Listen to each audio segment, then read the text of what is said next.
Ako po si Alice Fernandez Linyan from Cagayan de Oro City.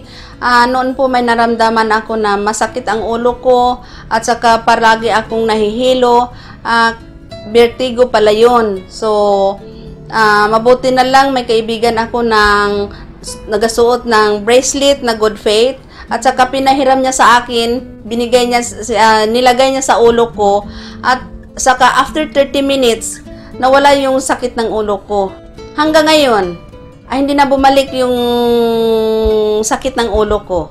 Dahil sa nagasuot din ako ng pendant, ng Good Faith, at saka lahat na, ginagamit ko na rin yung produkto ng Good Faith.